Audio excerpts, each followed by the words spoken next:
अब आप बिल्कुल नादान बन जाओ, मासूम बन जाओ, कुछ आपको नजर ही नहीं आए, कुछ आपको दिखे ही नहीं, कुछ आप कहना ही नहीं चाहो, बताने ही नहीं चाहो, सिर्फ सरकार की ढपली बजाओ, सिर्फ उनके पैसों पर मौज मस्ती करो, तो क्या बताएं आपको? आपकी ये चौथी आंख क्या देख रही है? जब आप ही को नहीं दिख रहा है तो हम तो पैदाइशी अंधे हैं, हमें क्या दिखेगा? और अंधों ने चश्मा भी लगा रखा है। उत्तर प्रदेश के आजमगढ़ और रामपुर में समाजवादी पार्टी लोकसभा का उपचुनाव हार गई है। नतीजे तो आप जान ही गए होंगे, बस हार के कुछ कारण हैं जिन्हें जान लीजिए। रामपुर में सपा कैंडिडेट आसिम राजा को भाजपा के घनश्याम सिंह लोधी ने करीब 42,000 वोटों के फासले से शिकस्त दी है। तो आजमगढ़ में भोजपुरी सुपरस्टार दिनेश यादव उर्फ निरहुआ ने सपा मुखिया अखिलेश यादव के चचेरे भाई धर्मेंद्र यादव को हराया है। सपा के लिए यह हार काफी तगड़ा झटका है, इसलिए क्योंकि दोनों सीटें उसके पारंपरिक जनाधार वाली हैं। रामपुर जहां आजम खान सांसद थे और आजमगढ़ से अखिलेश यादव, इनके इस्तीफे के बाद यहां उपचुनाव हुए तो सपा के बदले हुए नेता दोनों सीटों पर भाजपा से हार गए हैं। आदाब, नमस्कार, मैं अतीक खान, आप देख रहे हैं द लीडर हिंदी। भाजपा इस जीत से उत्साहित है, होना भी चाहिए, लेकिन सपा यहां कैसे हार गई, ये बड़ा सवाल है।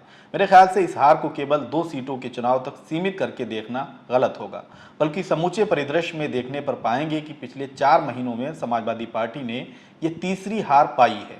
पहले विधानसभा चुनाव हारा, फिर विधान परिषद और अब लोकसभा का उपचुनाव भी वहां हारा जो समाजवादी पार्टी के अवैध किले या गढ़ माने जाते रहे हैं। रामपुर की बात बाद में करेंगे, पहले आजमगढ़ में सपा का हाल जान लेते हैं। आजमगढ़ की आबादी करीब 47 लाख है। 2 लोकसभा सीटें हैं, आजमगढ़ और लालगंज। इसमें 10 विधानसभा सीटें हैं। इसी साल अप्रैल मार्च में हुए विधानसभा चुनाव में समाजवादी पार्टी ने यहां की सभी 10 सीटों पर एक छत जीत दर्ज की थी। आजमगढ़ सदर सीट से दुर्गा प्रसाद यादव, अतरौलिया से डॉक्टर संग्राम यादव, गोपालपुर से नफीस यादव, निजामाबाद से आलम बदी आजमी, सगड़ी से डॉक्टर एचएन पटेल, लालगंज से बेचई सरोज, मेहननगर से पूजा सरोज, फूलपुर पबई से रमाकांत यादव, मुबारकपुर से अखिलेश यादव, दीदारगंज से कमलाकांत राजभर विधायक बने थे।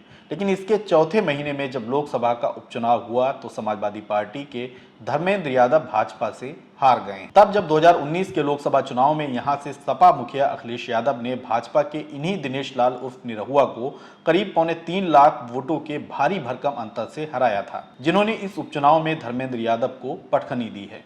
2019 के लोकसभा चुनाव में अखिलेश यादव को आजमगढ़ में 6,21,000 वोट मिले थे, जबकि उनके प्रतिद्वंदी निरहुआ को 3,61,000 वोट ही मिल पाए थे। आजमगढ़ लोकसभा सीट में 5 विधानसभाएं हैं। 5 सीटों पर सपा के विधायक हैं। गोपालपुर से नफीस अहमद, आजमगढ़ सदर से दुर्गा प्रसाद, सगड़ी से डॉक्टर एचएन पटेल, मेहननगर से पूजा सरोज और मुबारकपुर से अखिलेश यादव विधायक हैं। इस उपचुनाव में आजमगढ़ में 18,38,000 मतदाता पंजीकृत थे, जहां 48.50% के आसपास वोट डाले गए हैं।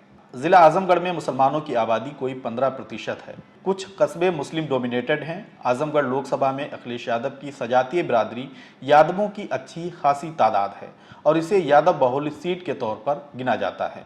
मुस्लिम और यादव 49% के आसपास है। इसी M22 समीकरण पर समाजवादी पार्टी आजमगढ़ आसानी से जीतती रही है, लेकिन इस बार बहुजन समाज पार्टी ने शाह आलम गुड्डू जमाली को मैदान में उतारकर सपा की साइकिल पर ब्रेक लगा दिया है। दिलचस्प बात यह है कि ना चाहते हुए भी मुस्लिम समुदाय ने गुड्डू जमाली के जरिए बहुजन समाज पार्टी को वोट किया है। गुड्डू जमाली को 2,66,000 वोट मिले हैं। उनका वोट शेयर 29.28% है, जो सपा के कैंडिडेट धर्मेंद्र यादव से महज 4% कम है। धर्मेंद्र यादव को 3,03,837 वोट मिले हैं, जबकि भाजपा के निरहुआ को 3,12,000 वोट मिले हैं। भाजपा का वोट शेयर 34.38% है, यानी सपा से महज 1% ज्यादा। निरहुआ जितने वोट लेकर इस बार चुनाव जीते हैं, उससे भी अधिक वोट पाकर वो 2019 का लोकसभा चुनाव हार गए थे।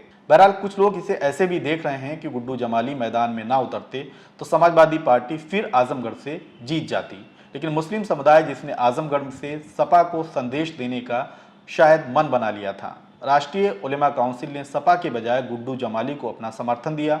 काउंसिल के समर्थन और सपा को लेकर मुस्लिम समुदाय में पनप रही नाराजगी ने धर्मेंद्र यादव को मामूली अंतर से हार के अंजाम तक पहुंचा दिया है।